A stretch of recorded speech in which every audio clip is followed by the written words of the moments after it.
أعوذ بالله من الشيطان الرجيم. بسم الله الرحمن الرحيم.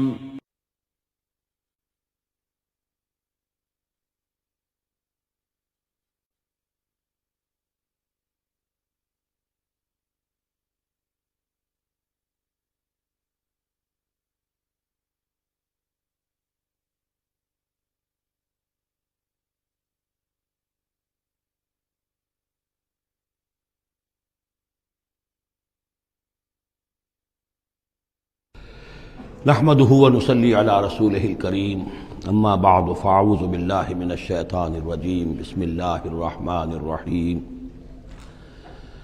سبحان الذي يسرى بعبده ليلا من المسجد الحرام إلى المسجد الأقصى الذي باركنا حوله لنريه من آياتنا إنه هو السميع البصير وآتينا موسى الكتاب وجعلناه هدى لبني إسرائيل ألا تتخذوا من دوني وكيلا ذرية من حملنا مع نوح إنه كان عبدا شكورا صدق اللہ العظیم۔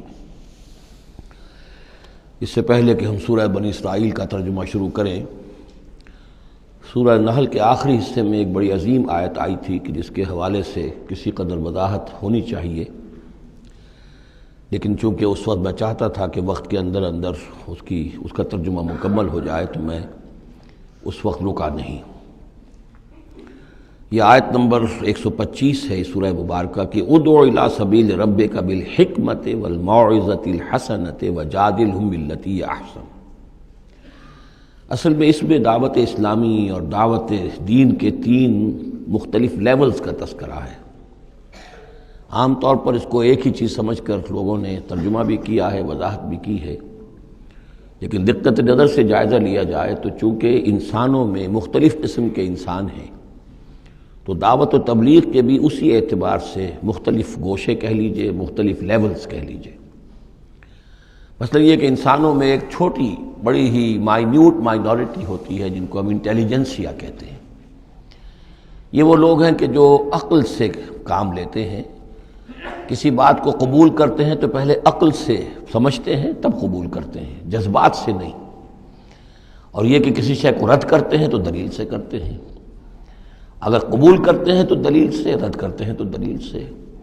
یہ انٹلیکچوئل مائنورٹی آپ اسے کہیں یا انٹیلیجنسیا کہیں، یا یہ کہ اس کے لیے برین ٹرسٹ بھی ایک لفظ ہے کہ ہر معاشرے کے اندر اس طرح کے لوگ ہوتے ہیں، اور یہ ہوتے بہت کم ہیں تعداد میں، لیکن ڈیسائسو ہوتے ہیں۔ اس معاشرے کا جو بحیثیت مجموعی رخ ہے وہ یہ معین کرتے ہیں۔ عوام کی حیثیت جو ہے وہ ایسے ہے جیسے ایک انسان کے جسم میں ہاتھ پاؤں ہیں، اعضاء و جوارے ہیں، لیکن جو حیثیت ایک انسان کے جسم میں دماغ کی ہے وہ اس برین ٹرسٹ کی ہوتی ہے، انٹیلیجنسیا کی۔ یہ طبقہ جو ہے اس کو دعوت جو دی جائے تو ظاہر بات ہے کہ وہ واعظ سے نہیں، جذباتی نہیں، بالحکمہ، پختہ باتیں، عقلی دلائل، محکم باتیں، وہ حکمت جس کے بارے میں فرمایا گیا وَمَن یُؤْتَ الْحِکْمَةَ فَقَدْ أُوتِیَ خَیْرًا کَثِیرًا، سورہ بقرہ میں ہم پڑھائے ہیں۔ اور وہ حکمت کے جو 3 جگہ پر حضور صلی اللہ علیہ وسلم کی جو تعلیم و تربیت ہے اس کے مراحل میں سب سے اونچا مرحلہ بیان ہوا ہے، یتلو علیہم آیاتہ ویزکیہم ویعلمہم الکتاب والحکمہ۔ یہ حکمت جو ہے گہری باتیں، دانائی کی باتیں، عقل کی باتیں، مسلمہ اصول، ان کے حوالے سے یہ سمجھنا کہ کس شے کی اہمیت زیادہ ہے، کس شے کی اہمیت کم ہے، کیا چیز پرائمری امپورٹنس کی ہے، کیا سیکنڈری ہے۔ ان چیزوں کو جاننے والے لوگ جو ہیں، جو اصول پہچان لیتے ہیں، پھر اصولوں کو منطبق کرنا جانتے ہیں، تو ان کے لیے دعوت جو ہے وہ بھی بہرحال اسی سطح کی ہونی چاہیے کہ وہ دعوت جو ہے دلائل پر، براہین پر۔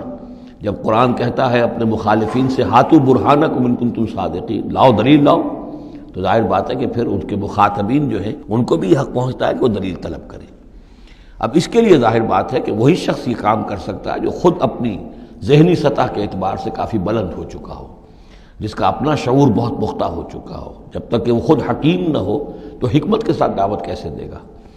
لیکن ایک ہے عام سطح لوگوں کی، عام لوگ جو ہیں جن کے دماغوں میں اس طرح کے کوئی فطور نہیں ہوتے، کوئی وہ عقل کی چھلنی لگی ہوئی نہیں ہوتی، ان کے جذبات جو ہیں اچھے، اگر جذبات اچھی بات کہی جائے تو جذباتی طور پر بھی اپیل ہو جاتی ہے۔ یوں سمجھیے کہ دل جو ہے ان کے کھلے ہیں، کھلی کتاب کے مانند ہیں، آپ جو چاہیں لکھ دیجئے، جیسے کھلی صاف سلیٹ ہے، اس پر آپ نے جو چاہا لکھ دیا۔ ایسے لوگوں کے لیے یہ ہے کہ موعظۃ الحسنہ، ایک بات جو ہے اچھی بات ہو، خلوص سے ساتھ کہی جائے، وہ شخص یہ محسوس کرے کہ جو بات یہ کہہ رہا ہے مجھ پر دھونس نہیں جمانا چاہتا، اپنے علم کا روب نہیں ڈالنا چاہتا، بلکہ یہ در حقیقت میری خیر خواہی کی وجہ سے، مجھ سے نفرت نہیں کرتا، میری تحقیر نہیں کر رہا ہے، جو یہ مجھ سے کہہ رہا ہے وہ خلوص سے کہہ رہا ہے۔ از دل خیزت بر دل ریزت، دل سے بات نکلے گی اور دل پہ جا اترے گی، یہ ہے موعظہ حسنہ۔ عوام الناس کے لیے دعوت جو ہے وہ اس لیول کے اوپر ہوتی ہے، وہ زیادہ عقلی اور منطقی اور بحثیں اور ان کے سامنے فلسفے کی جو ہے وہ کتابیں کھول کر آدمی بیٹھ جائے تو یہ گویا کہ ان پر ظلم ہے، یہ ان کے لیے تکلیف مالا یطاق ہے۔ تو سب سے اوپر کا لیول ہے ادع الی سبیل ربک بالحکمہ، پھر ہے والموعظۃ الحسنہ عوام کے لیے۔ نمبر 3 وہ ہوتے ہیں کچھ لوگ معاشرے کے اندر کہ جو لوگوں کو گمراہ کرنے پر تلے ہوتے ہیں۔ مثلاً عیسائی مشنریز ہیں، انہیں تو خرچے ملتے ہیں، ان کے تنخواہیں ہیں، ان کے بجٹس ہیں، بڑی بڑی حکومتوں کی طرح کے بجٹ ان کے ہیں، ان کی ٹریننگ اس لیے ہو رہی ہے، انہیں خاص خاص ایشوز کے اوپر ٹرین کر کے بھیجا جاتا ہے مناظرہ کرنے کے لیے۔ قادیانیوں کا نظام ہے، بہائیوں کا نظام ہے، ان کے لیے یہ ہے کہ لوگوں کو ٹریننگ دے کر وہ مجادلے کے لیے، مناظرے کے لیے، بحث کے لیے، اس کے لیے ان کو تیار کیا گیا ہوتا ہے۔ یہ بات مان کر دینے والے نہیں ہوتے، آپ خلوص کے ساتھ ان سے بات کریں گے تو وہ در حقیقت وہ تو یوں سمجھیے کہ ادھار کھائے بیٹھے ہوتے ہیں اس پر کہ انہوں نے بات نہیں ماننی، بلکہ یہ کہ لوگوں کو گمراہ کرنا، ان کے ساتھ جدال کرنا پڑتا ہے، جو جھگڑنا بھی پڑتا ہے، بحث بھی کرنی پڑے گی۔ لیکن اس بحث میں بھی جو ہمارے ہاں مناظرے کا لفظ آیا ہے، قرآن مجید میں مناظرے کا لفظ نہیں آیا ہے، مجادلے کا لفظ آیا ہے۔ جادلہم، ہاں ان سے جھگڑو، انہیں جواب دینے پڑیں گے ایسے کہ جو انہیں خاموش کر دیں، اگر وہ خاموش نہیں ہوں گے تو عوام الناس کے اوپر ان کا اثر ہو جائے گا۔ لیکن اس مجادلے میں بھی تمہارا اپنا اخلاقی معیار برقرار رہنا چاہیے، نیچے نہ اترو، گالم گلوچ پر نہ آ جاؤ، بہت گھٹیا انداز اختیار نہ کر لو، بلکہ جیسے کہا گیا کہ ان کے معبودوں کو گالیاں نہ دینی شروع کر دو، بلکہ یہ کہ اس میں بھی ہمیں آداب، اس کے اندر بھی آداب کو ملحوظ رکھتے ہوئے۔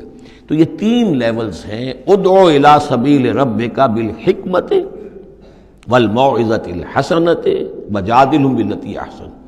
اب اس میں ہر ایک کے لیے پھر تیاری کرنی ہوگی۔ قادیانیوں سے مباحثے کرنے کے لیے ظاہر بات ہے عام آدمی نہیں کر سکتا جب تک کہ ان اسپیشل ایشوز کے اوپر اس کو صحیح جو ہے اس کو تعلیم نہ دے دی گئی ہو، اس کے اوپر تربیت نہ ہو گئی ہو۔ اور اسی طریقے سے جو بہائیوں نے کوئی مسائل اٹھائے ہوئے ہیں، منکرین حدیث نے کوئی اٹھائے ہوئے ہیں، تو اس طرح کے لیے جو ہے یہ 3 لیولز ہیں، ان کو سمجھ لیجیے۔ اب آئیے ہم سورہ بنی اسرائیل کی طرف چل رہے ہیں۔ یہ قرآن مجید کے وسط میں 2 عظیم خزانے ہیں حکمت قرآنی کے، سورہ بنی اسرائیل اور سورۃ الکہف، اور یہ نہایت حسین و جمیل جوڑا ہے۔ اس میں جوڑے ہونے کی جو نسبتیں ہیں، نسبت زوجیت، کیا کیا مشابہتیں ہیں، کس کس اعتبار سے کمپلیمنٹری ہیں، وہ تو ظاہر بات ہے کہ میں شروع میں زیادہ وقت نہیں لے سکتا، یہ تو دوران جب ہم ترجمہ کریں گے، پڑھیں گے، بات واضح ہو جائے گی۔ لیکن 1-2 موٹی موٹی باتیں دیکھ لیجئے۔ اس سورت کا آغاز ہو رہا ہے سبحان الذی اسریٰ بعبدہ، اللہ کی تسبیح کے ساتھ۔ سورہ کہف شروع ہوگی الحمدللہ الذی انزل علی عبدہ الکتاب، الحمدللہ، اور حدیث نبوی میں آیا ہے التسبیح نصف المیزان والحمدللہ تملؤہ، نظام جو میزان معرفت خداوندی ہے وہ آدھی ہو جاتی ہے تسبیح سے، سبحان اللہ کہنے سے، اور پر ہو جاتی ہے الحمدللہ کہنے سے۔ یہ دونوں مل کر گویا کہ معرفت خداوندی کا جو بھی انسان کے پاس ہو سکتا ہے اثاثہ اور جو پونجی ہو سکتی ہے اس کی تکمیل ہو جاتی ہے۔ یہ ہم آگے چل کر المسبحات میں اس مضمون پر تفصیلی گفتگو کریں گے، لیکن یہاں نوٹ کر لیجئے تسبیح سے شروع ہو رہی ہے سورہ بنی اسرائیل اور تحمید سے، الحمدللہ الذی انزل علی عبدہ الکتاب۔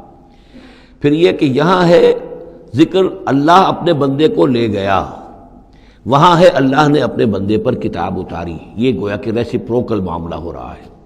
دونوں جگہ عبد کا لفظ آیا، رسول کا لفظ نہیں آیا۔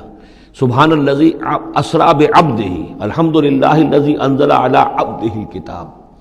اس طرح آخر میں آپ دیکھیں گے 2 آیتیں قل سے شروع ہوگی، عبد الرحمن ایما تدعوا فلہ الاسماء الحسنی، اسی طریقے سے آخری آیت بھی ہے۔ اور پھر اسی طریقے سے سورہ کہف کی بھی آخری 2 آیتیں قل سے شروع ہوگی۔ 4 قل ہیں، 4 قل تو سورتوں کے ہیں، قل یا ایھا الکافرون اور قل هو اللہ احد اور قل اعوذ برب الفلق اور قل اعوذ برب الناس، 4 قل بہت مشہور ہیں، لیکن یہ 4 قل جو ہیں 2 آیتیں قل والی یہ سورہ بنی اسرائیل کی آیات اور 2 آیتیں قل والی جو سورہ کہف نہایت عظیم آیات ہیں، اور ان دونوں میں بھی وہی ریسیپروکل نسبت ہوگی کی طرف کہ میں نے اشارہ کیا ہے۔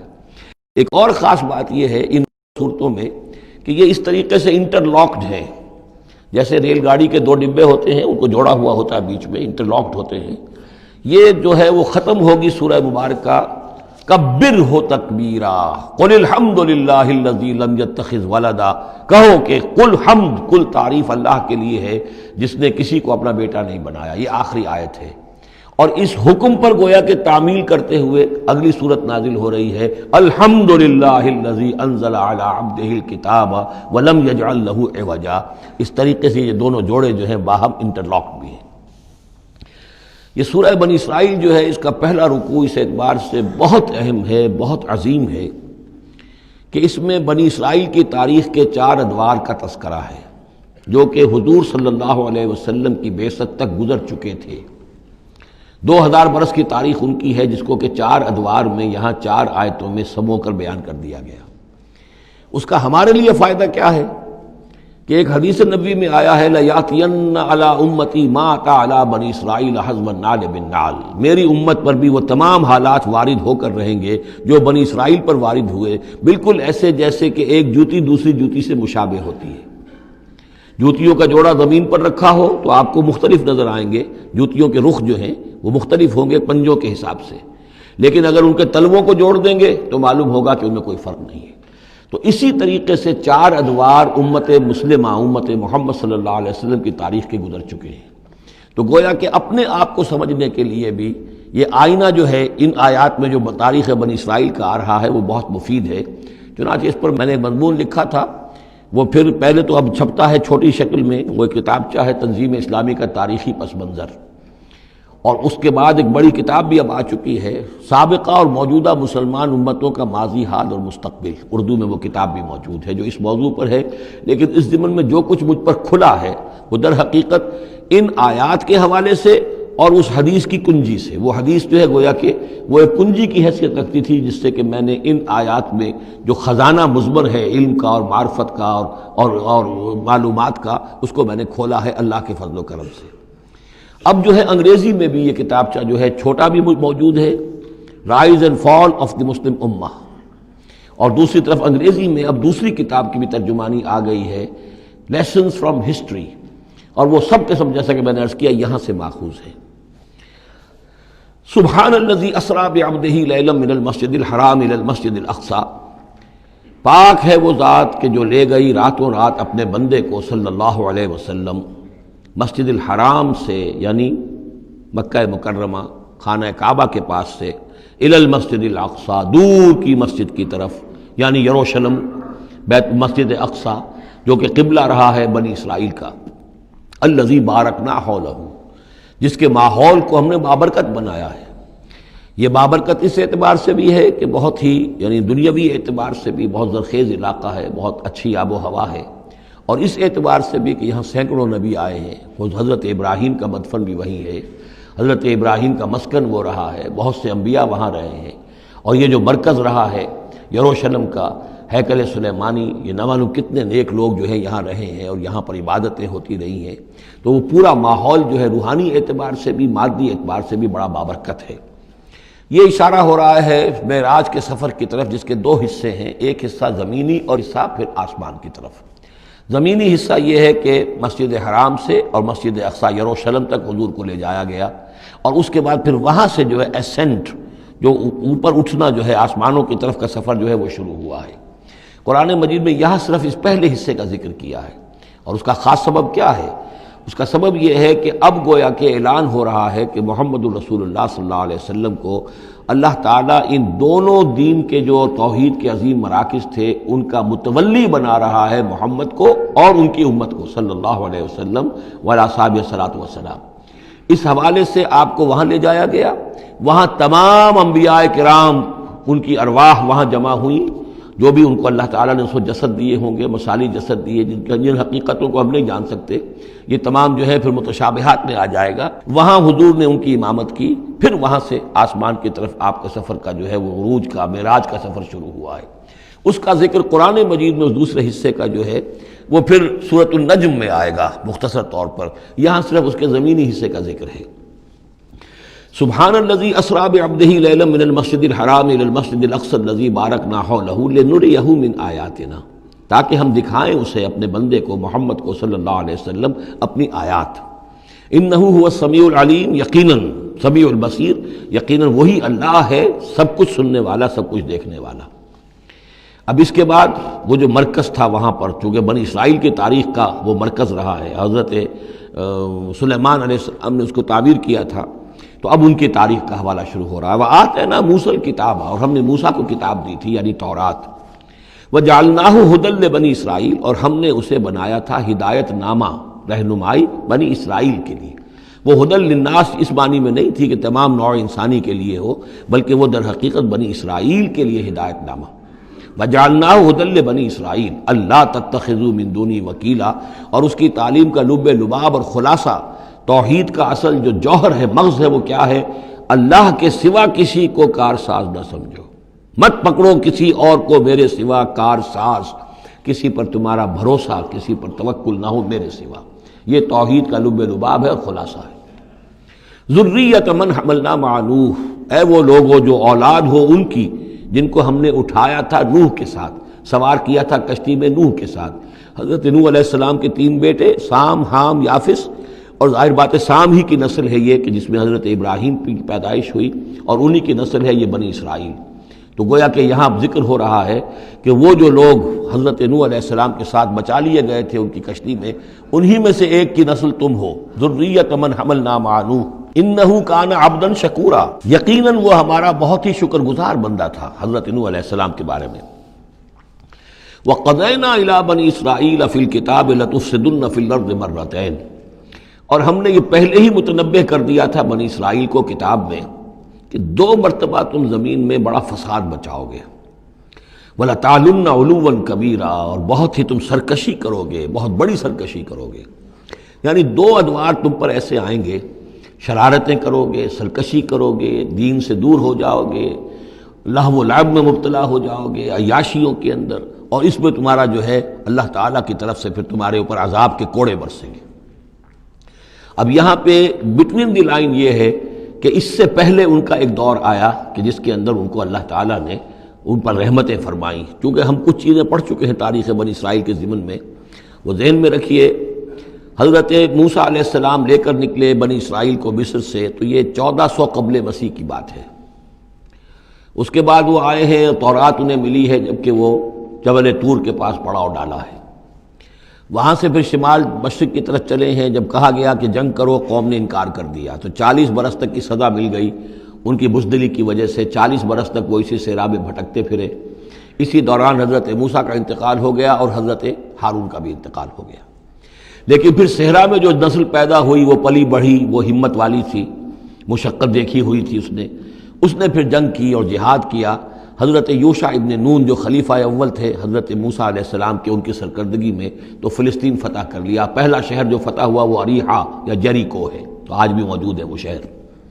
اس کے بعد انہوں نے کچھ عرصے کے اندر پورا فلسطین فتح کر لیا، لیکن غلطی یہ کی کہ اس میں ایک مرکزی حکومت نہیں بنائی، بہت سے 12 حکومتیں، 12 قبیلے تھے، جیسے 12 چشمے ان کو دیے گئے تھے، 12 حکومتیں بنا لی۔ پھر آپس میں لڑنے بھی لگے، طوائف الملوکی ہوئی۔ تو آس پاس کے جو مشرک اور کافر قومیں تھیں سیریا وغیرہ میں اور آس پاس اردن کے رہنے والی، انہوں نے پھر جو ہے ان کے اندر ریشہ دوانی شروع کی، اور ایک دور یہ آیا کہ اس میں ان کو بہت سے لوگوں کو اپنے گھروں سے نکال دیا گیا، اور وہ لوگ بڑی زوال سے دوچار ہو گئے۔ تب انہیں ہوش آیا، انہوں نے سیموئیل نبی جو ان کے تھے ان سے کہا کہ ہمارے لیے سپہ سالار مقرر کیجئے، ایک سپہ سالار ہو تاکہ اس کے پیچھے ہم سب کے سب 12 کے 12 قبیلے جمع ہو کر جنگ کریں، تو پھر یہ کہ اپنے دشمنوں پر فتح حاصل ہو۔ یہ وقفہ تقریباً 300 برس کا ہے، جس کے بعد وہ جنگ ہوئی ہے طالوت اور جالوت کی، اور حضرت طالوت نے جالوت کو قتل کیا۔ پھر حضرت داؤد منظر پر آ گئے، پھر طالوت، حضرت داؤد اور حضرت سلیمان، یہ 3 ان کی حکومتیں ہیں تقریباً 100 برس پر پھیلی ہوئی۔ 16 برس طالوت کے، 40 برس حضرت داؤد کے، 40 برس حضرت سلیمان کے۔ یہ گویا کہ ان کی خلافت راشدہ ہے۔ جیسے ہمارے یہاں حضرت ابوبکر کا دور مختصر ہے، پھر حضرت عمر، پھر حضرت عثمان رضی اللہ تعالی عنہم، یہ مل کر جو ہمارے ہاں بنتے ہیں 24 برس 3 خلافتوں کے، ان کے ہاں یہ 100 برس کا عرصہ ہے۔ لیکن حضرت عثمان کے بعد آپ کو معلوم ہے کہ تقسیم ہو گئی تھی مملکت، اس لیے کہ حضرت علی رضی اللہ تعالی عنہ کی خلافت کو حضرت امیر معاویہ نے تسلیم نہیں کیا، تو شام اور مصر کے علاقے علیحدہ رہے۔ بالکل اسی طرح ہوا وہاں پر بھی کہ حضرت سلیمان کے بعد ان کے 2 بیٹوں میں جو مملکت تقسیم ہو گئی، ایک شمالی مملکت تھی جس کا نام اسرائیل تھا اور سامریہ اس کا دارالخلافہ تھا، ایک جنوبی تھی یہودا اور وہ اس کا جو ہے یا یروشلم اس کا دارالخلافہ۔ تو اس طریقے سے 2 ملک یہ بن گئے۔ یہ زمانہ ان کا ابھی عروج کا بہرحال ہے، کچھ کئی 100 برس ان کے عروج کے گزرے، پھر ان میں خرابیاں آئیں، پھر ان کے اندر شرک، مشرکانہ اوہام آ گئے، دنیا پرستی آ گئی، شریعت کا مذاق بنانا ہو گیا معاملہ، تو پھر ان پر زوال آیا۔ پہلا زوال جو آیا، پہلے اسیرینز نے شمالی مملکت جو تھی اسرائیل کی اس کو ختم کر دیا۔ یہ کوئی ختم کیا انہوں نے اس سے کافی پہلے 700-800 برس قبل حضرت مسیح کے۔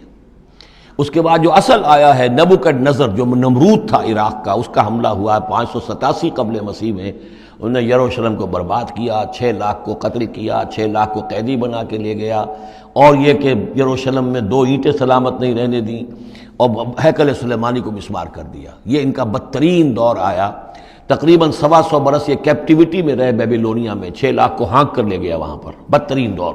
تو پہلا عروج اس کا جو کلائمیکس تھا وہ طالوت اور داؤد اور سلیمان کا دور حکومت، اور پہلا زوال جس کا یوں سمجھیے کہ سب سے نیچے کی پوزیشن یہ ہے جو کیپٹیوٹی کا دور ہے ان کا۔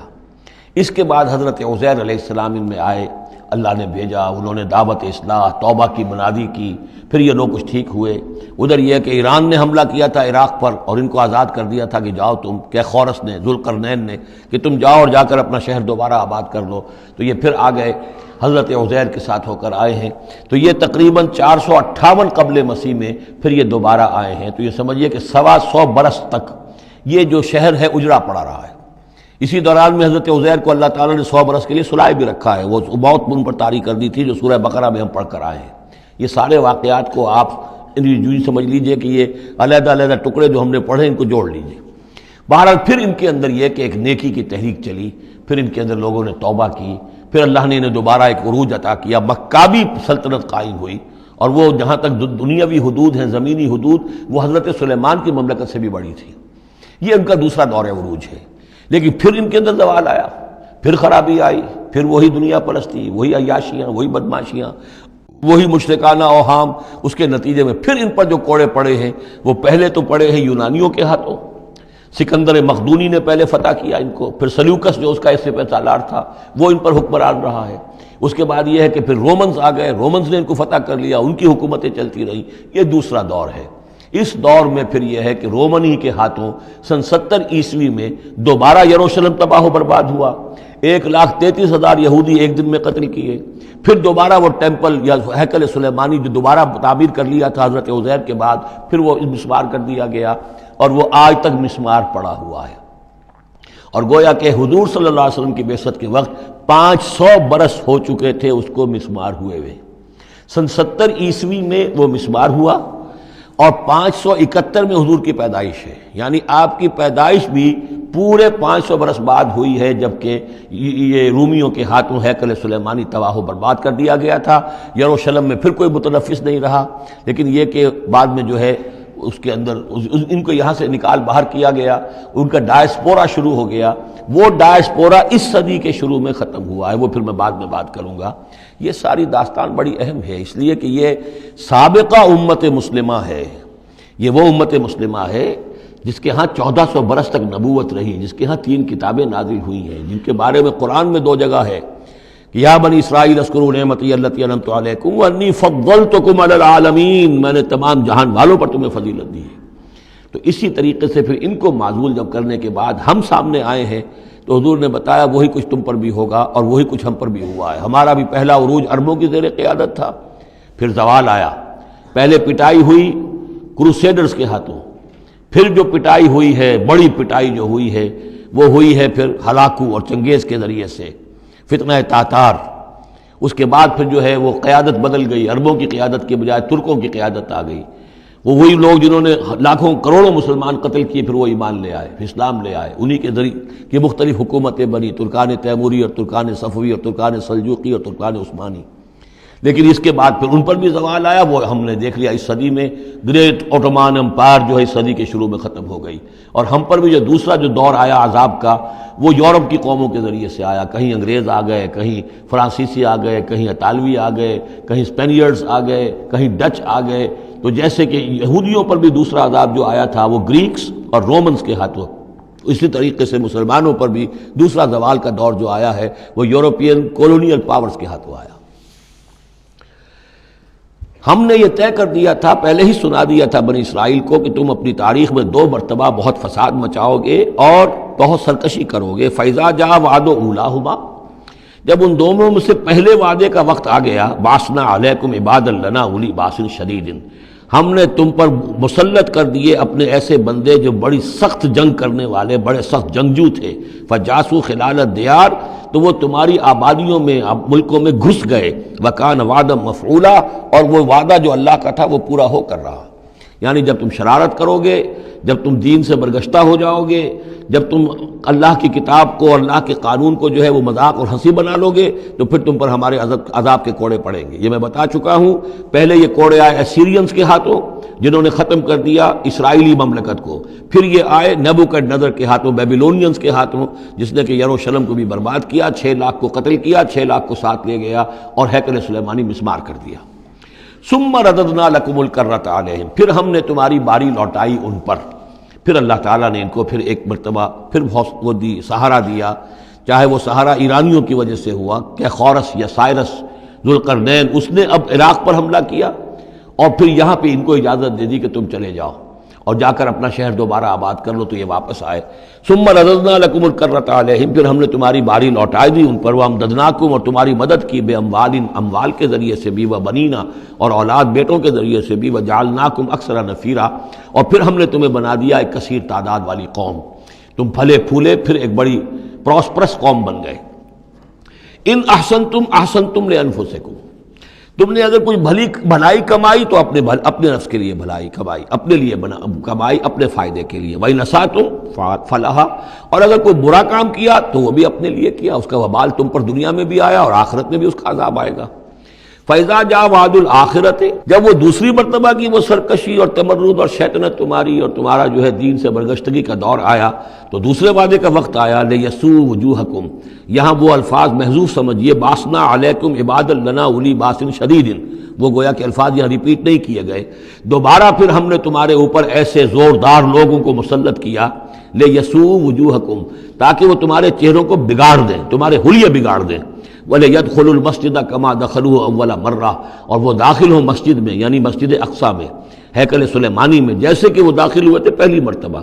جیسے بے حرمتی کی تھی بیبیلونینز نے بیت المقدس کی اور ہیکل سلیمانی کی، ایسی ہی بے حرمتی پھر کی ہے ٹائٹس رومی نے سن 70 عیسوی میں اس ہیکل کی بھی، اور ہیکل کو مسمار کر دیا.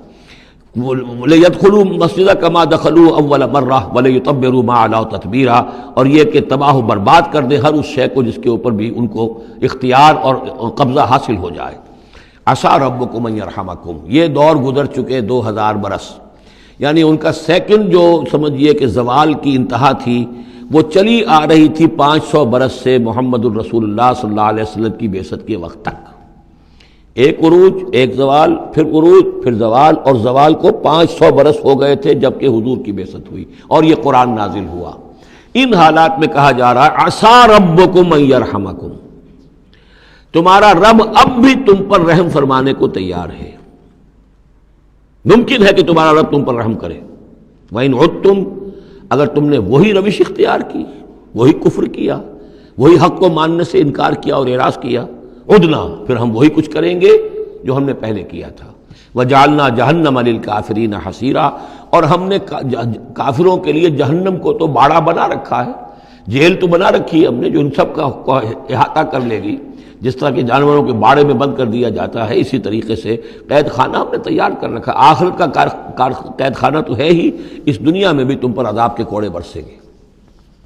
ان ھذا القرآن یہدی للتی ہی اقوم، دیکھو اب یہ قرآن جو ہم نازل کر رہے ہیں اپنے بندے محمد پر صلی اللہ علیہ وسلم، یہ گویا کہ اب شاہ درا ہے، اللہ کی رحمت میں داخل ہونا ہے تو اس سے داخل ہونا ہوگا، اس کو مانو تو تمہارے لیے اللہ کی رحمتوں کے دروازے پھر کھل جائیں گے، جو بھی اللہ نے وعدے کیے ہیں اپنے اس آخری نبی اور ان کی امت کے لیے تم بھی اس میں شامل ہو جاؤ گے، انہی کی برکتوں سے تم بھی حصہ پاؤ گے۔ ان ھذا القرآن یہدی للتی ہے اقوم، یقیناً یہ قرآن ہے جو اب راستہ دکھا رہا ہے اور رہنمائی کر رہا ہے اس راہ کی طرف جو سب سے سیدھی ہے، اقوم۔ وَيُبَشِّرُ الْمُؤْمِنِينَ، اور بشارت دیتا اہل ایمان کو، الَّذِينَ يَعْمَلُونَ الصَّالِحَاتِ، جو نیک عمل بھی کریں، أَنَّ لَهُمْ أَجْرًا كَبِيرًا، کہ ان کے لیے بہت بڑا اجر ہے، وَأَنَّ الَّذِينَ لَا يُؤْمِنُونَ بِالْآخِرَةِ۔ اب دیکھیے جہاں بھی وہ بات آتی ہے عمل کی خرابی کی تو ایمان بالآخرہ کا تذکرہ، اور وہ لوگ کہ جو ایمان نہیں رکھتے آخرت پر، اعتدنا لہم عذابا علیما، ان کے لیے تو ہم نے فراہم کیا ہوا ہے دردناک عذاب۔ یہ پہلا رکوع 10 آیات کا بہت ہی اہم ہے تاریخی اعتبار سے، اور اس کو سمجھنا چاہیے۔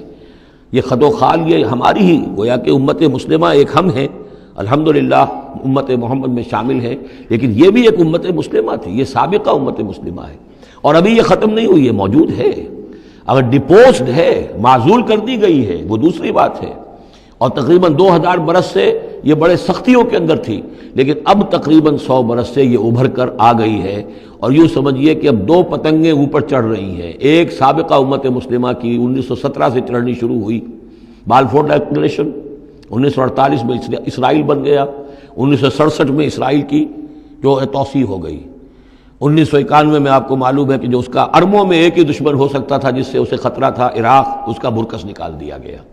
اب وہ اس پورے علاقے کے اندر تو کتنی بڑی طاقت ہے کہ کسی عرب ملک کے اندر یہ جرت نہیں ہے کہ وہ اسرائیل کا مقابلہ کر سکے، لیکن یہ کہ امت مسلمہ میں بھی رینائسنس شروع ہوا ہے، یہ بھی اپنے انتہائی زوال کو پہنچ چکی تھی اس صدی کے آغاز میں، پہلی جنگ عظیم کے بعد جب سلطنت عثمانیہ ختم ہوئی، خلافت ختم ہو گئی 1924 میں، تو اس کے بعد سے یہاں بھی ایک رینائسنس شروع ہو چکا ہے، یہاں بھی پھر آزادی کی تحریکیں چلیں، پھر جو ریوائیول کی تحریکیں، احیائی تحریکیں، جماعت اسلامی کی تحریک، اخوان کی تحریک، مخزومی پارٹی، اسی طریقے سے جو ایران میں تھے فدائی، یہ تحریکیں چل رہی ہیں، تو اس کو بھی جاننا بہت ضروری ہے کہ یہ جو صدی ہماری گزری ہے اب ختم ہو رہی ہے، اس صدی کے دوران ہمارا ایک زوال کا عمل بھی چل رہا تھا، اور ایک یہ کہ ایک نئی ایک ترقی کی طرف بھی ہم آگے بڑھے ہیں رفتہ رفتہ۔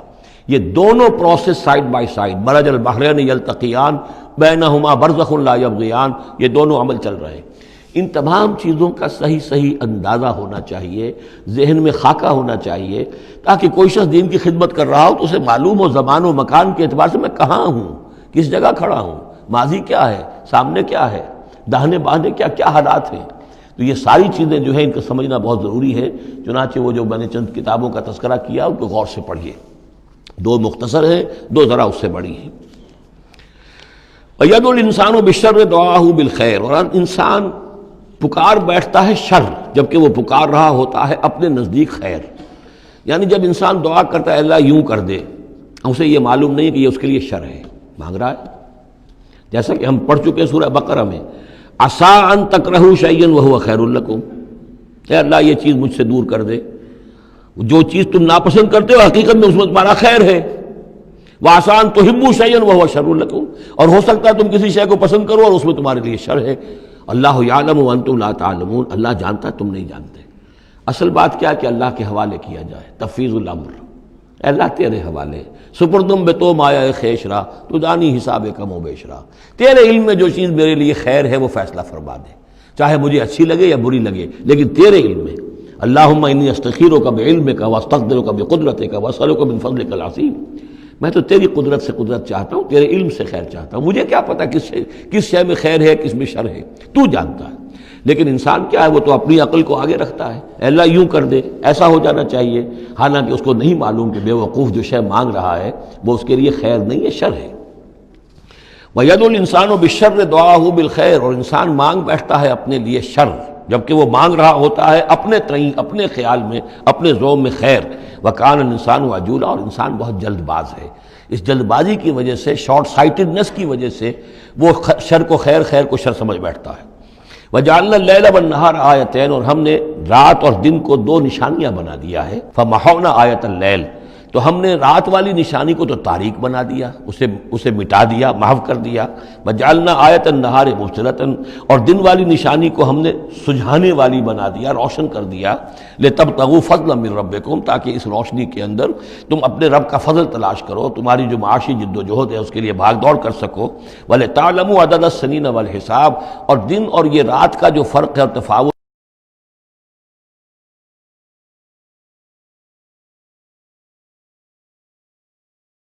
نظام الاوقات ہے. ایک دن ایک رات ایک دن ہو گیا، پھر ایک دن ایک رات، اس طرح بڑھتے بڑھتے پھر ہفتہ بنتا ہے، جو پھر اس کے بعد جو ہے وہ مہینہ اور سال. وَكُلَّ شَيْءٍ فَصَّلْنَاهُ تَفْصِيلًا، اور ہم نے ہر چیز کو پوری طرح کھول کھول کر بیان کر دیا ہے. وَكُلَّ إِنسَانٍ أَلْزَمْنَاهُ طَائِرَهُ فِي عُنُقِهِ، اور ہر انسان کے ہم نے چپکا دیا ہے اس کی قسمت یا اس کی نحوست یا اس کی خوشبختی یا اس کی جو بھی ہے بدقسمتی، یہ سب چیزیں انسان کی اپنی گردن میں ہم نے کہیں چپکا دی ہیں. اب اللہ جانے کہ یہ کوئی واقعتاً اس کی کوئی مادی حقیقت بھی ہے، شاید کوئی گلینڈ ایسا ہو ابھی جو ابھی تک ہمارے ڈسیکشن میں نہ آیا ہو، کوئی بہت ہی مائکروسکوپک ہو، اور اس میں کوئی بڑا ہی یوں سمجھیے کہ مائکروسکوپک کمپیوٹر اللہ نے لگا رکھا ہے. یہ سب ہو سکتا ہے، کچھ ممکن نہیں کہ پھر ہمیں کہیں معلوم ہو کہ یہاں پر کوئی چیز ہے، وہ نوقی اس کی گردن میں کوئی شے ہے کہ جو ہم نے وہاں پہ لٹکا دی ہے. وَكُلَّ إِنسَانٍ أَلْزَمْنَاهُ طَائِرَهُ، طائر کا لفظ جو آتا ہے عام طور پر تو نحوست کے لیے آتا ہے، لیکن یہ کہ اس کے ساتھ یہ جو بھی قسمت ہے، کسی کا مقسوم ہے، جو بھی اس کو ملنا ہے، یہ ساری چیزیں جو ہیں انسان کی، وہ ہر انسان کے ساتھ گویا کہ اس کی وہ کتاب ام الکتاب میں سے اللہ تعالیٰ نے جو اس کا کھاتا ہے، اس کا ڈیبٹ کریڈٹ وہ یہاں پر لگا دیا ہے. وَنُخْرِجُ لَهُ يَوْمَ الْقِيَامَةِ كِتَابًا يَلْقَاهُ مَنشُورًا، اور ہم نکال لیں گے اس کے لیے قیامت کے دن اسے ایک کتاب کی شکل میں جسے وہ پڑھے گا، کھلی ہوئی کتاب.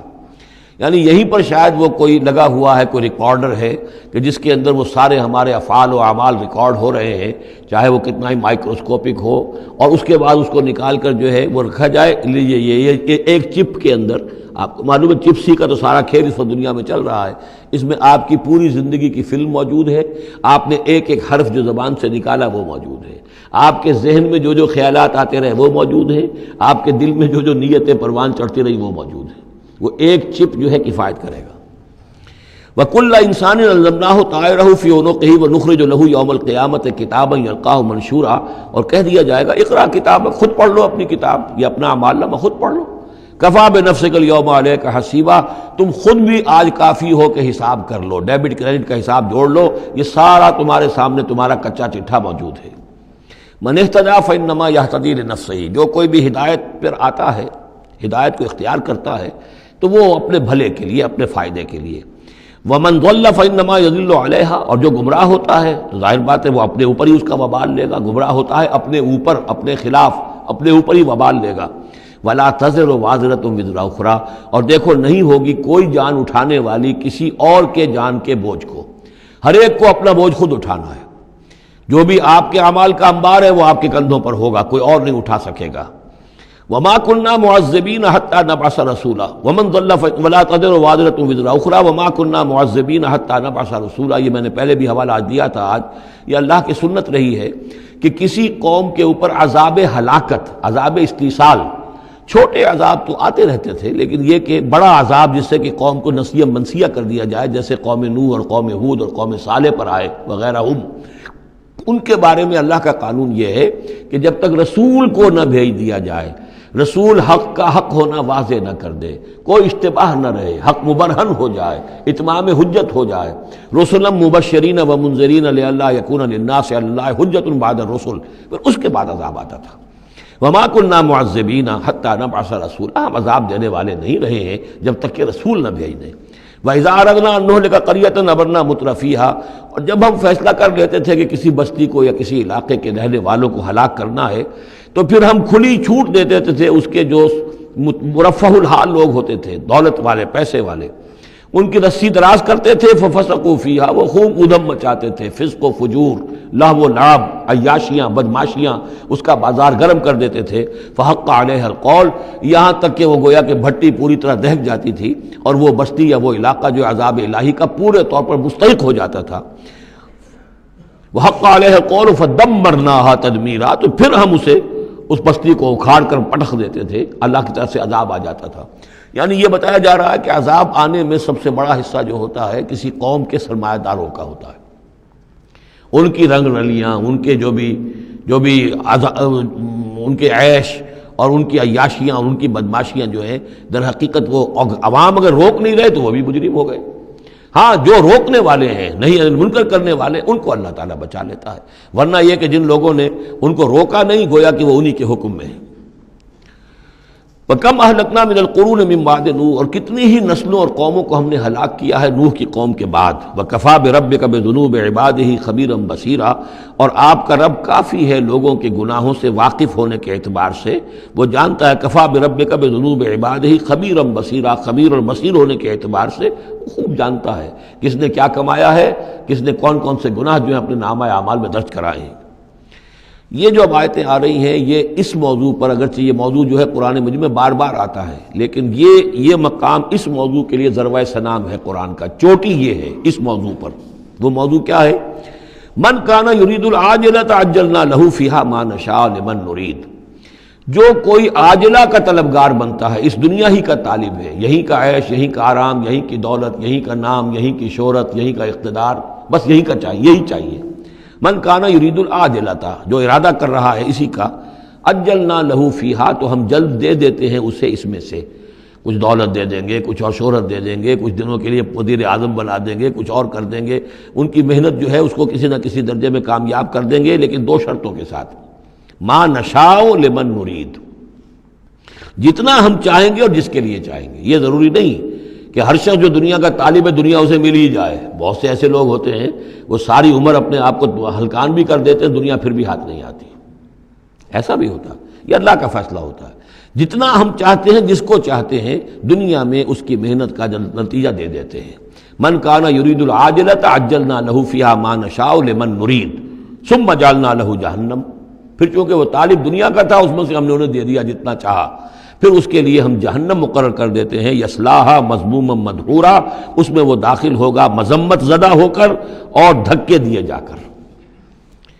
اب دوسری طرف ومن اراد الآخرۃ، اب یہ ہے اصل شے جس کو لٹمس ٹیسٹ میں کہتا ہوں۔ ہر شخص اپنے گریبان میں جھانکے، میں طالب آخرت ہوں یا طالب دنیا ہوں؟ دنیا کی بجائے یہ لفظ عاجلہ آیا ہے، دنیا بھی مؤنث ہے، ادنا قریب کی شے کو کہتے ہیں ادنا، اور اس کا مؤنث دنیا۔ عاجل جلدی والی شے، دنیا جو ہے یہ زندگی نقد ہے اور یہ فوری طور پر ہے، یہاں کی جو راحت ہے وہ بھی نقد ہے، یہاں کی تکلیف ہے وہ بھی نقد ہے، فوری طور پر محسوس ہو جاتی ہے۔ آخرت کی راحت بھی ابھی وہ بعد میں آنے والی شے ہے، اور وہاں کا عذاب بھی بعد میں آنے والا، اس لیے وہ آخرہ ہے۔ تو آخرہ کے مقابلے میں یا دنیا کا لفظ آئے گا یا عاجلہ کا لفظ آئے گا۔ من کان یرید العاجلۃ عجلنا لہ فیہا ما نشاء لمن نرید ثم جعلنا لہ جہنم یصلاھا مذموما مدحورا ومن اراد الآخرۃ وسعی لہا سعیہا وہو مومن، جو آخرت کا طالب ہو اور صرف وہ کہنے میں نہ ہو، بات کرنے میں زبانی کلامی نہ ہو، بلکہ یہ کہ واقعتاً اس کے لیے ویسی محنت کرے جیسی کہ آخرت کے لیے کرنی چاہیے، یہ شرط عین ہے۔ وسعی لہا سعیہا، اس دنیا کے لیے کتنی بھاگ دوڑ کرتے ہو، اس کے ساتھ ذرا مقابلہ کرو، آخرت اس کے مقابلے میں کتنی قیمتی ہے، کتنی بھاگ دوڑ اس کے لیے ہونی چاہیے۔ وسعی لہا سعیہا وہو مومن، ایمان بھی رکھتا ہو اور اس کے لیے ویسی محنت کرے جیسی کہ اس کے لیے کی جانی چاہیے۔ فَأُولَٰئِکَ کَانَ سَعْیُہُم مَشْکُورًا، یہ وہ لوگ ہوں گے کہ جن کی سعی جو ہے اللہ تعالیٰ کے ہاں اس کی قدر کی جائے گی، قدر افزائی کی جائے گی۔ اللہم ربنا اجعلنا منہم، کافی کٹھن مقام ہے، آسان نہیں ہے، بڑی شرطیں ہیں جو اللہ نے لگائی ہیں۔ ومن اراد الآخرۃ وسعی لہا سعیہا وہو مومن فاولئک کان سعیہم مشکورا اللہم ربنا اجعلنا منہم کلا نمد ہؤلاء وہؤلاء من عطاء ربک۔ باقی یہ کہ اس دنیا کی زندگی میں تو ہم مدد پہنچا رہے ہیں ان کو بھی اور ان کو بھی، اہل ایمان کو بھی، طالب آخرت کو بھی، طالب دنیا کو بھی دے رہے ہیں۔ جب ہم نے امتحان کے لیے یہاں رکھنا ہے تو راشن تو دینا ہی ہے، کھانے پینے کے لیے تو مجرموں کو بھی اور مومنوں کو بھی اور مسلموں کو بھی کچھ نہ کچھ دینا ہے، سبسسٹنس تو ہمارے ذمے ہے۔ یہ تیرے رب کی عطا میں سے ہے، وما کان عطاء ربک محظورا، اور آپ کے رب کی عطا جو ہے وہ روکی نہیں جا سکتی۔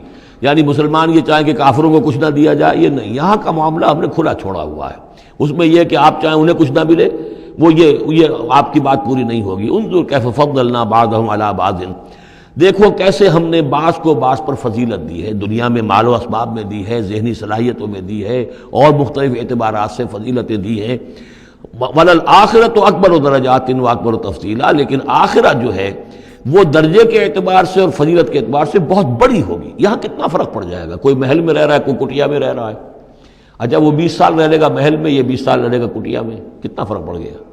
لیکن وہاں جو ہے ہمیشہ ہمیشہ کے لیے رہنا ہے، روح و ریحان و جنت نعیم، جنات و عدن میں، یا ہمیشہ کے ہمیشہ رہنا ہے جہنم کے اندر، وہ کتنا فرق ہوگا۔ یہاں کا کیا فرق ہے؟ کچھ بھی نہیں، مرنا اسے بھی ہے اسے بھی ہے، چاہے اس کے لیے بڑے سے بڑے ڈاکٹر موجود ہیں اور یہ کہیں پہ جا کے علاج کرا لے، موت اس کو بھی آئے گی، موت اس کو بھی آ جائے گی۔ زیادہ یہ اسے حسرت رہے گی کہ میں علاج نہیں کرا سکا، بس اللہ اللہ خیر صلی اللہ، لیکن کیا سب جن کو جو علاج کرا سکتے ہیں ان سب کو شفا ہو جاتی؟ کتنے ہی ہیں لاکھوں روپیہ خرچ کر کے آتے ہیں، اس کے بعد بھی وہ شفا تو نہیں ہوتی۔ لا تجعل مع اللہ الہا آخر، اللہ کے ساتھ کسی اور کو الہ نہ بناؤ۔ فتقعد، پھر تمہیں بیٹھ رہنا پڑے گا مذموما مخذولا، مذمت زدہ ہو کر اور اللہ کی جناب سے بے توفیق بنا کر۔ اللہ تعالیٰ جو ہے خذلان الہی، مخذولا، بے یار و مددگار چھوڑ دے گا۔ پھر اس کے بعد یہ دو رکوع جو ہیں یہ بہت اہم ہیں، جیسا کہ میں نے عرض کیا تھا، یہ حضرت عبداللہ ابن عباس رضی اللہ تعالیٰ عنہما کے نزدیک یہ تورات کی تعلیم کا نچوڑ ہے، 10 commandments, the Quranic version of 10 commandments. تورات میں جو احکام عشرہ آئے تھے اس کا یہ قرآنک ورژن ہے جو یہاں پر آ رہا ہے۔ اس کا خلاصہ ہم پہلے پڑھ چکے ہیں سورہ انعام کے آخری حصے میں، یہاں ذرا وہی باتیں ہیں کہ ذرا تفصیل سے آئی ہیں۔ وَقَضَىٰ رَبُّكَ أَلَّا تَعْبُدُوا إِلَّا إِيَّاهُ، تیرے رب نے فیصلہ کر دیا ہے کہ نہیں پوجو گے سوائے اس کے کسی کو۔ وَبِالْوَالِدَيْنِ إِحْسَانًا، اور اللہ کے اور والدین کے ساتھ احسان، نیک سلوک۔ یہ چوتھا مقام آ گیا جہاں کہ اللہ، تیسرا مقام آیا ہے، چوتھا مقام سورہ لقمان میں آئے گا، اللہ کے حقوق کے فوراً بعد والدین کے حقوق۔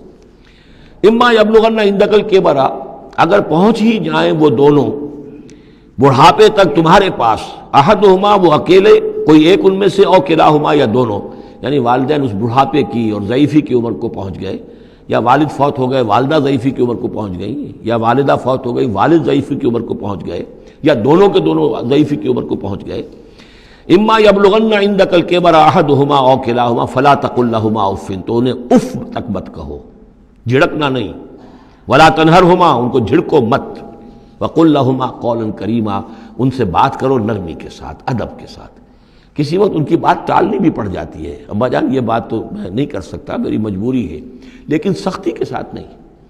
ایسی بات نہ ہو کہ جس سے ان کا دل دکھے کہ آج یہ میرے سامنے سینہ تان کر بات کر رہا ہے، کل یہی تھا وہ جو چھوٹا چھوٹا سا لپٹتا تھا میری ٹانگوں میں آ کر، اور وہ یہی ہے جسے میں گود میں لیے پھرتا تھا، یہ دل دکھے نہ۔ وَاخْفِضْ لَهُمَا جَنَاحَ الذُّلِّ مِنَ الرَّحْمَةِ، یہ آ گیا جو میں نے کہا تھا، والدین کے لیے بھی اپنے بازوؤں کو، کندھوں کو عاجزی کے ساتھ ان کے سامنے جھکا کر رکھو، سینہ تان کر بات نہ ہو ان سے، بات جب بھی ہو معلوم ہو کہ جھکے ہوئے ہیں، ان کا ادب کر رہے ہیں۔ وَقُلْ رَبِّ ارْحَمْهُمَا كَمَا رَبَّيَانِي صَغِيرًا، اور دعا کیا کرو کہ اے میرے رب ان پر رحم فرما دونوں پر، جیسے کہ انہوں نے ہمیں پالا، مجھے پالا جب کہ میں چھوٹا سا تھا، میں تو سب سے زیادہ ضعیف تھا، کمزور تھا، میرے لیے غذا کا، میرے آرام کا، مجھے تکلیف ہو تو تڑپتے یہ تھے، تو اے پروردگار اب ان کے احسانات کا میں کیا بدلہ چکا سکتا ہوں، میں تجھ ہی سے درخواست کرتا ہوں کہ جو کچھ احسانات انہوں نے مجھ پر کیے ہیں تو ان کو، ان کے طفیل، تو ان کی خطائیں بخش دے اور ان پر رحم فرما۔ وَقُلْ رَبِّ ارْحَمْهُمَا كَمَا رَبَّيَانِي صَغِيرًا ربکم عالم بما فی نفوسکم، تمہارا رب واقف ہے خوب جو کچھ تمہارے دلوں میں ہوتا ہے۔ ان تکونوا صالحین فإنہ کان للأوابین غفورا، اگر تم واقعی نیک ہوگے تو یقیناً اللہ تعالیٰ تم میں سے جو واقعی اللہ کی طرف رجوع کرنے والے ان کے لیے غفور ہے۔ اس میں اشارہ ہے کسی وقت بوڑھے والدین، جیسے کہ ہم پڑھ آئے کہ لا یعلم من بعد علم شیئا، وہ کبھی بچوں کی سی عادتیں نوت کر آتی ہیں، پھر کبھی وہ ایسی باتیں کہتے ہیں کہ جو نہیں کی جا سکتی، کہیں روکنا بھی پڑتا ہے، ٹوکنا بھی پڑتا ہے، لیکن یہ کہ اگر مجبوراً کہیں ایسی بات کرو اور کرو ادب کے ساتھ، سختی نہ ہو، تو پھر یہ کہ اللہ تعالیٰ جانتا ہے تمہاری نیت کو، کہ تم اگر اپنے والدین کی یہ بات نہیں مان پا رہے ہو، تمہاری مجبوری ہے، وہ تم جانتے ہو، اللہ تعالیٰ کے علم میں ہے، تو اللہ غفور اور رحیم ہے۔ وَآتِ ذَا الْقُرْبَىٰ حَقَّهُ، اور قرابت داروں کو بھی ان کا حق ادا کرو، والمسکین، اور مسکین کو، وابن السبیل، اور مسافر کو، ولا تبذر تبذیرا، اور نام و نمود کے لیے اپنی دولت مت اڑاؤ۔ تبذیر جو ہے اسراف سے بہت بڑا جرم ہے۔ اسراف یہ ہے کہ ضرورت سے زائد خرچ کیا جائے۔ کھانا آپ کی ضرورت ہے، وہ کھانا ایک سالن روٹی سے بھی آپ کی غذا پوری ہو سکتی ہے، لیکن 4 کھانے، یہ اسراف ہے۔ کپڑا آپ کی ضرورت ہے، لیکن وارڈروب بھری ہوئی ہیں کپڑوں سے، یہ اسراف ہے۔ جتنے آپ کے لیے لازم ہے، ضروری ہے، وہ رکھیے۔ اور تبذیر یہ ہے کہ بلا ضرورت خرچ کرنا، صرف نام و نمود کے لیے، اپنی دولت کی نمائش کے لیے، شادیوں پر خرچ ہو رہا ہے اور کس قدر ہو رہا ہے، دھوم دھڑکتا ہے، کوئی اس کی ضرورت نہیں ہے۔ یہ ہے تبذیر۔ ولا تبذر تبذیرا، اپنی دولت کو نام و نمود کے لیے مت اڑاؤ۔ ان المبذرین کانوا اخوان الشیاطین، یقیناً یہ مبذرین جو ہیں، یہ فضول خرچی کرنے والے، بیکار دولت اڑانے والے اپنی دولت کی نمائش کے لیے، یہ شیطانوں کے بھائی ہیں۔ یہ کیوں ہے؟ یہ بات جب میری سمجھ میں آئی تھی تو بہت قرآن مجید کے ایک اعجاز کا ایک پہلو مجھ پر منکشف ہوا تھا کہ وہ جو آیت ہم پڑھ چکے سورہ مائدہ میں، شیطان کیا چاہتا ہے؟ انما یرید الشیطان ان یوقع بینکم العداوۃ والبغضاء فی الخمر والمیسر۔ شیطان یہ چاہتا ہے کہ تمہارے مابین دشمنی پیدا کرے، بغض پیدا کر دے، شراب اور جوئے کے ذریعے سے۔ وہی بغض اور دشمنی جو ہے وہ اس سے پیدا ہوتی ہے کہ کسی سیٹھ صاحب کی بیٹی کی شادی ہے اور اس پر جو کچھ ہو رہا ہے، وہ جو پوری کوٹھی جو ہے وہ بنی ہوئی ہے، بقائے نور بنی ہوئی ہے اور دھوپ دھڑ رہا ہے۔ اچھا، اسی سیٹھ صاحب کا کوئی شوفر بھی ہوگا، کوئی پہرے دار ہوگا، کوئی مالی ہوگا، کوئی اس کا خانسامہ ہوگا، اس کی بچی شاید بوڑھی ہو رہی ہو، اس کے ہاتھ پیلے نہیں ہو رہے ہیں، کیا ہوگا اس کے دل میں؟ کیا چھریاں نہیں چل رہی ہوں گی اس کے دل میں؟ کیا پھر محبت پیدا ہوگی یا نفرت پیدا ہوگی؟ پھر تو ایسا ہوگا کہ جب اس کا داؤ چلے گا، یہ پیٹ پھاڑے گا اپنے اس سیٹھ کا اور لے کر جائے گا۔ یہ ہے وہ دشمنی ڈالنے والی بات، تبذیر جو ہے، جس سے کہ دشمنی پیدا ہوتی، طبقاتی شعور پیدا ہوتا ہے۔ ہیوز اور ہیو ناٹس کے درمیان ایک جو خلیج ہے وہ زیادہ سے زیادہ جو ہے گہری اور چوڑی ہوتی چلی جاتی ہے۔ وَكَانَ الشَّيْطَانُ لِرَبِّهِ كَفُورًا، اور یقیناً شیطان اپنے رب کا بہت ہی ناشکرا تھا۔ وَإِمَّا تُعْرِضَنَّ عَنْهُمْ ابْتِغَاءَ رَحْمَةٍ مِّن رَّبِّكَ تَرْجُوهَا، اور اگر تمہیں اعراض کرنا ہی پڑ جائے ان سے، یعنی قرابت دار ہے، کوئی اور آپ سے کوئی سائل آ گیا ہے، کوئی اور ہے جو آپ سے کوئی مدد چاہ رہا ہے، اگر آپ کو اعراض کرنا ہی پڑ جائے، کیوں؟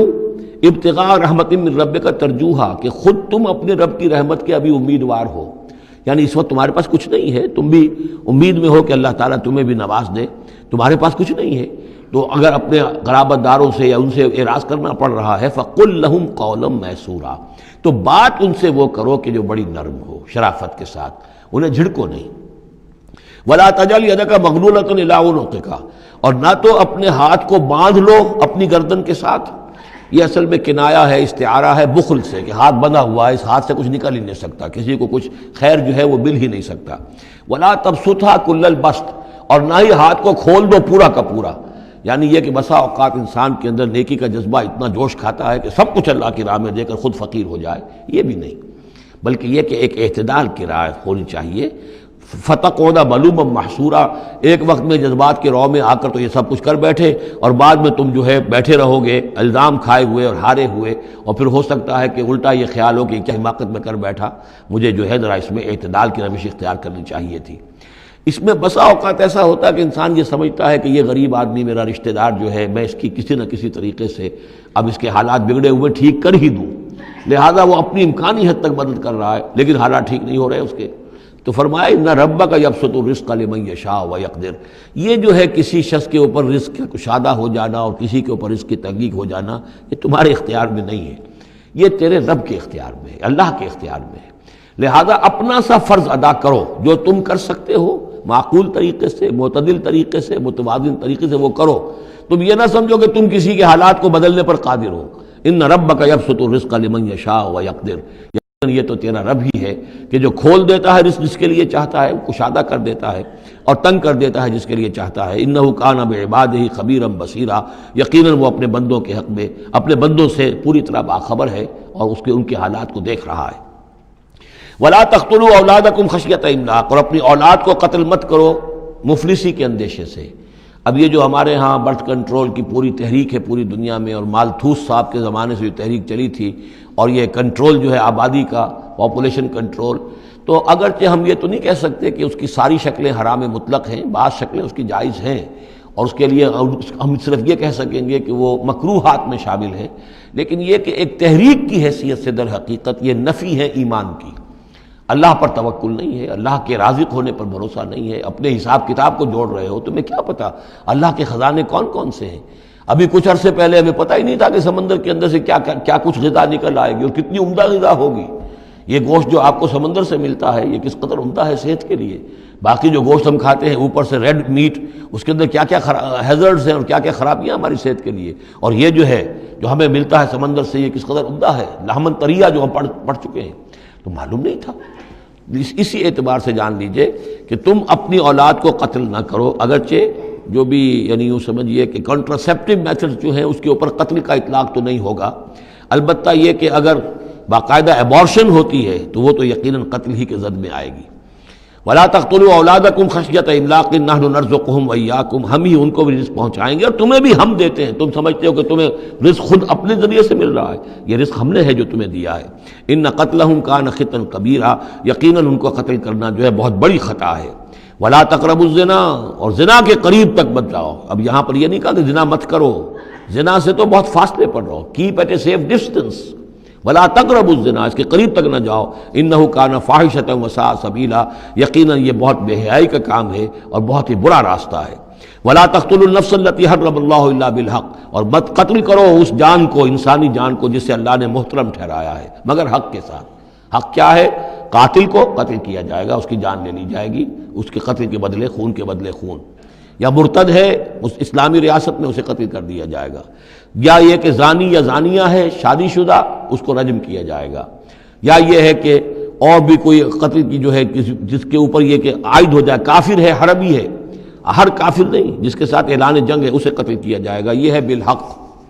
ومن قتل مظلوما، اور جسے قتل کر دیا گیا مظلوم طور پر بغیر یعنی کسی حق کے ظلم سے، فقط جعلنا لولیہ سلطانا، تو اس کے ولی کو ہم نے ایک اختیار دیا ہے، اس کے اختیار ہے اب جو مقتول ہے اسلامی قانون میں اس کے ورثاء کو اختیار حاصل ہے، چاہے تو وہ قاتل کی جان لے لے، اصرار کریں اس پر کہ ہم خون کا بدلہ خون، جان کا بدلہ جان لیں گے، چاہے اسے معاف کر دیں، اور چاہے تو خون بہا لے کر اور جو رقم لے کر جو ہے اس کو معاف کر دیں۔ یہ تین شکلیں ہیں لیکن اختیار ان کے پاس ہے، حکومت کے پاس نہیں ہے، کوئی جج یہ فیصلہ نہیں کر سکتا، کوئی صدر مملکت جو ہے اس کا مختار نہیں ہے، جو ہمارے دستور میں ان کو اختیار دے رکھا ہے وہ اسلام کے صریح منافی ہے۔ یہ تو در حقیقت اختیار ہے صرف مقتول کے ورثاء کا۔ فلا یسرف فی القتل، تو وہ بھی قتل میں حد سے تجاوز نہ کرے، یہ نہ کرے کہ ایک آدمی قتل کیا اس کے قبیلے والوں نے ہم ان کے 10 قتل کریں گے، نہیں یہ نہیں، بلکہ یہ کہ ایک قاتل جو ہے در حقیقت قتل کے بدلے اسی قاتل کی جان لی جائے گی۔ انہو کان منصورا، اس کی مدد کی جائے گی، یعنی جو بھی مقتول کے ورثاء ہیں ان کی مدد کی جائے گی۔ ریاست کا کام یہ ہے کہ وہ قاتل کو تلاش کرے، قاتل کو پکڑے، مقدمہ چلائے، اس پر ثبوت فراہم کرنا، یہ سارا ریاست کا کام ہے، لیکن مقدمے میں مدعی ریاست نہیں ہے۔ ہمارے ہاں غلطی یہ کہ اسٹیٹ ورسس وہ قانون جو مقدمہ بنتا ہے اس میں مدعی حکومت ہوتی ہے، یہ نہیں ہے، ریاست نہیں ہے، بلکہ مدعی جو ہے وہ مقتول کے ورثاء ہیں اسلام میں قتل کے مقدمات میں۔ ولا تقربوا مال الیتیم الا بالتی احسن، یہ آیت ہم پہلے بھی پڑھ چکے ہیں، اور یتیم کے مال کے قریب تک بھی مت آؤ مگر بہترین طریقے سے، اس کی حفاظت کرو اور اس کو سنبھال کر رکھو، اس کو ضائع نہ کرو، اسے کھانے اور ہڑپ کرنے کی کوشش نہ کرو، حتیٰ یبلغ اشدہ، یہاں تک کہ وہ اپنی پوری قوت کو پہنچ جائے، پوری جوانی کو پہنچ جائے، سمجھ کو پہنچ جائے، بالغ ہو جائے۔ وَأَوْفُوا بِالْعَهْدِ، اور عہد کو پورا کرو، ان العہد کان مسئولا، یقیناً عہد جو ہے معاہدہ جب بھی ہو جائے اس کے بارے میں مسئولیت ہے، اللہ کے ہاں جواب دہی کرنی پڑے گی، باس پرس ہوگی۔ وَأَوْفُوا الْكَيْلَ إِذَا كِلْتُمْ، اور جب بھی تم ماپو تو پورا ماپو، پیمانہ پورا بھرو۔ وزنوا بالقسطاس المستقیم، جب تولو تو پوری سیدھی ترازو کے ساتھ تولو۔ ذالک خیر واحسن تاویلا، یقیناً یہی بہتر ہے، اور انجام کے اعتبار سے بھی دیانتداری کے ساتھ پورا ناپ کر پورا تول کر اگر تم دے رہے ہو معاملہ، تو پھر جو بقیت اللہ ہے، پھر جو بھی اللہ کی طرف سے تمہیں نفع ہو جائے گا اس میں بہت برکت ہوگی، اس میں بہت خیر ہوگا۔ احسن تاویلا ولا تخف ما ليس لك به علم ان السمع والبصر والفؤاد كل اولئك كان عنه مسؤولا۔ اس آیہ مبارکہ کے بارے میں انشاءاللہ کچھ تفصیل سے مجھے گفتگو کرنی ہے۔ بارک اللہ لی ولکم فی القرآن العظیم ونفعنی وإیاکم بالآیات والذکر الحکیم۔